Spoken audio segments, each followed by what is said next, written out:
Welcome back to Kearsarge Chronicle. We're here with Carol Williams of EPS. And Carol, can you tell us what EPS stands for? Yes, it's Efficient Productivity Systems. Efficient productivity. Now, could you possibly elaborate on that? We hear a lot about streamlining and things for business, but what can you do to make someone more productive? Oh, I can do a lot of things. I like to take a holistic approach. So I'm not somebody that comes in and says, oh my gosh, what's this or what's that? You better do it this way. I start by listening. So I come in, first of all, we're on the phone, before I ever meet the person, probably, for about 20 minutes usually, and there's no charge for that. So we talk about why did that person call. And, it might be problems with their coworkers, or it might be just too many piles of paper on their desk, or their email inbox is just overflowing. What I do is I listen and I see if it's a good match. And if it is a good match, then what I do is I come in and I work in 3-hour blocks of time, and we start with a plan. So when you say other people, I'm not sure how many other people start with the plan, because that's really important. The work gets hard sometimes, especially if it's physical clutter, because physical clutter doesn't happen overnight. No, it builds up. So let's start with that.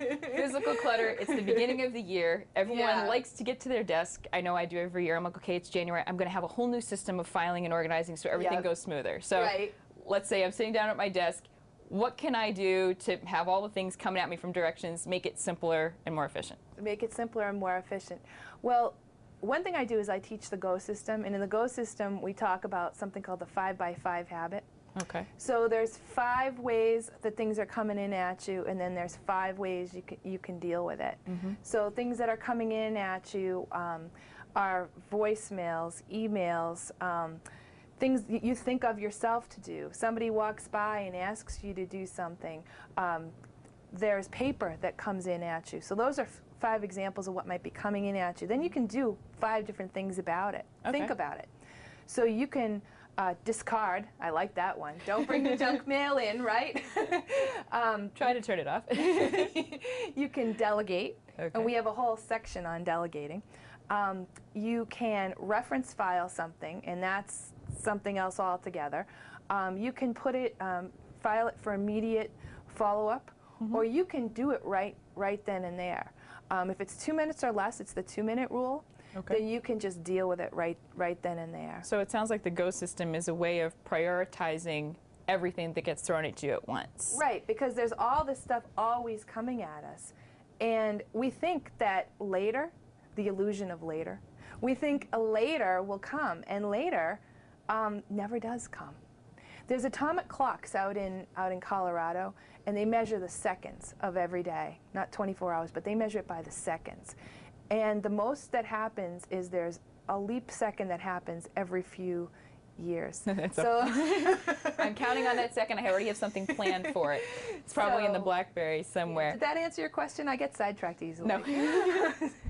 But actually, I have a question. You mentioned the GO system, and it seems like there's a way of prioritizing the information. How can a business or an individual go about working with you to implement that GO system in their life or in their business? Well, to start with, I look and see what systems they have now, because I'm definitely a believer, if it ain't broke, don't fix it. I don't come in with a sort of generic, overlay that everyone has to adhere to. But I ask a lot of questions, and then we develop the plan. So you asked a question about filing. Well, the easiest and oldest trick in the book is something called a tickler file, which many people have heard of, and possibly sometimes people start but never really, stick with. But if you use it well, even in today's world with all the electronic gadgets, it actually really works. All it is I call it the 1 to 31 files. So all it is January, February, and so on. So you need 12 folders for that. You can use those Pendaflex folders, the hanging files. And then you go 1 to 31, which is how many days in a month maximum. And then you may have a few extra files for specific projects or something. So then something comes in at your desk, and somebody walks by your desk and says, "Can you work on this report? It's due Friday." You think, okay, Friday. How many days will I need? What will I need to do? Will I need to, okay, I need to work on that Wednesday. Today's Monday. So I go into my file. Instead of putting it on my desk, right, I I actually, at that point, go into Wednesday. I put it in Wednesday. So now it's not on my desk anymore. And it doesn't get lost anywhere. It's when I walk in on Wednesday, it's waiting for me. Now, that you mentioned before personality. Yeah. And I know when I immediately hear of efficiency, productivity, I think of personality at work or in social atmosphere, but I don't necessarily make that connection. Can you maybe give us a clue of how the personality might be a factor? Oh, yes. Well, there's lots to say on that. We probably don't have time. What I use is I use the Right Path method.